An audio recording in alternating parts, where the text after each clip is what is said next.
রাসূল সাল্লাল্লাহু আলাইহি ওয়াসাল্লাম বলেছেন যে ওই ব্যক্তি জান্নাতি, ওই নারী জান্নাতি যে নারী তার স্বামীর অনুগত্য, স্বামী যে কথা বলে সে সেই কথা শোনে। ইভেন স্বামী যদি বলে এটা করো না, সে এই কাজ করে না। স্বামী যদি বলে এই কাজ করো, তাহলে সে এই কাজ করে। স্বামী যদি বলে বাবার বাড়ি যেও না, সে যায় না। স্বামী যদি বলে এই টাকাটা ওকে দিও না, সে দেয় না। তারপরে স্বামী যখন ঘরে উপস্থিত থাকে না, তখন স্বামীর সম্পদ, তারপর তার স্ত্রীর যে সম্মান, মান, ইজ্জত, এগুলো তো সব কিছুই তার স্বামীর। যে ব্যক্তি এই সব কিছু যত্ন করে আগলে রাখবে, সেই নারীকে আমার নবীজি বলছেন সেই নারী জান্নাতি।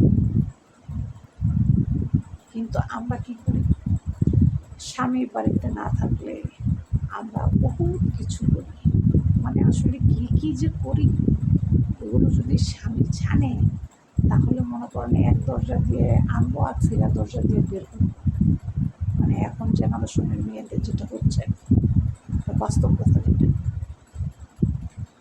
কিন্তু আমার নবীজি বলছে ওই ব্যক্তি জান্নাতি যে তার স্বামীর অনুগত্য, ইভেন তার স্বামীর সব কথা মাইনা চলে। স্বামী যা বলে সেই কথা সে ফালায় না, তাকে সম্মান করে, ইভেন তার কথা বোঝার চেষ্টা করে। যে ব্যক্তি, তাকে আল্লাহ জান্নাতি নারী ঘোষণা করছে। অনেক মানুষ আছে দেখবেন বাবার বাড়ি চলে গেছে ড্যাং ড্যাং করে, স্বামী জানেও না। স্বামী ফোন দিছে, তুমি কই? হ্যাঁ, বাবা অসুস্থ, চলে এসেছে। কিন্তু স্বামীর কাছে যে একটা অনুমতি নিতে হবে সেইটা জানে না।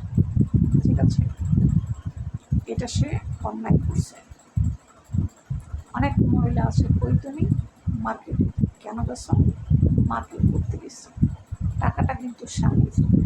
স্বামী কত কষ্ট করে এই টাকা কামাই করে, উপার্জন করে, এটা যে করে সে বুঝে যে তার কতটুকু কষ্ট হয়। সে যে তার স্বামীর টাকা নিয়ে মার্কেটে গেল মার্কেটিং করার জন্য, তাহলে স্বামীর কি অনুমতি নেওয়ার দরকার ছিল না? অবশ্যই ছিল। কিন্তু সে কী করছে? সে চলে গেছে মার্কেটিং। স্বামী বাসায় নেই। নারী মানুষ, অনেক নারী মানুষ আছে কী করে? ভিন পুরুষের সাথে কথা বলে মোবাইলে। স্বামী বাসায় নেই। এই যে যেমন ধরেন আমার হাজব্যান্ড এখন বাসায় নেই, এখন আমি বাসায় কী করবো না করবো, এগুলো কিন্তু একমাত্র আমি জানি আর আমার আল্লাহ জানে, আর কিন্তু কেউ জানে না। এটা স্বাভাবিক।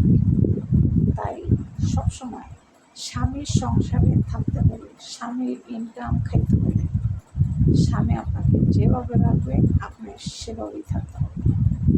কারণ একটা মেয়ে মানুষের অনেক চাহিদা, ঠিক আছে, অনেক চাহিদা।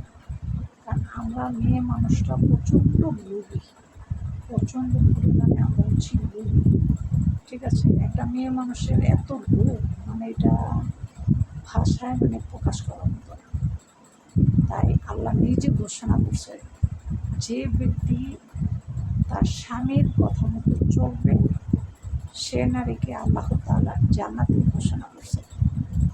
স্বামীকে সম্মান করবেন, রেসপেক্ট করবেন, শ্রদ্ধা করবেন, ভক্তি করবেন। আর সে যা কামাই করে এনে দেয় সেটাতেই শুকরিয়া আদায় করে সন্তুষ্ট থাকবেন।